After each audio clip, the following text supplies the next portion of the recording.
ça, parce que lui, ce qu'il aurait voulu, c'est de pouvoir vivre sa vie sans chaîne.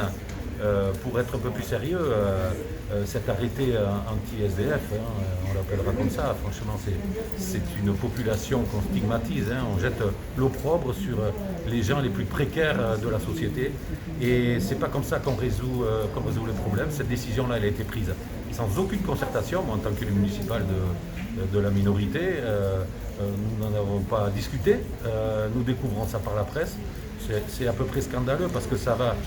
C'est à l'inverse de ce qu'il faut. Je ne comprends pas comment monsieur le maire peut faire un arrêté sans concertation, sans solutionner le problème. En fait, on repousse les SDF et les gens en difficulté, mais on n'essaie pas de résoudre ce problème.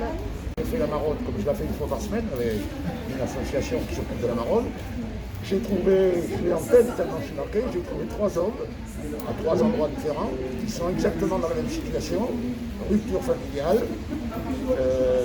Madame reste dans l'appartement avec les 2 enfants, monsieur quitte l'appartement, quasiment pas de revenus, en recherche d'emploi, et donc recherche d'endroits pour pouvoir dormir.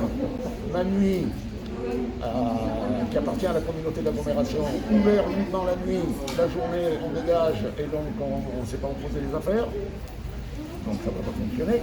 La maison de Gilles, des semaines voire des mois d'attente pour y rentrer. Logement social, ces 3 messieurs qui n'ont quasiment pas de revenus et qui sont tout seuls. Logement social, 10 000 demandes de logement social sur BAB, donc ils ne sont pas retenus. Ben, je les ai trouvés, je peux le dire, dans un parking de grands magasins sur Biarritz-Anglette, à l'abri, là, au milieu des voitures qui étaient encore garées là, et ils attendaient. Ils attendaient quoi? Ils savaient pas. Ils étaient là.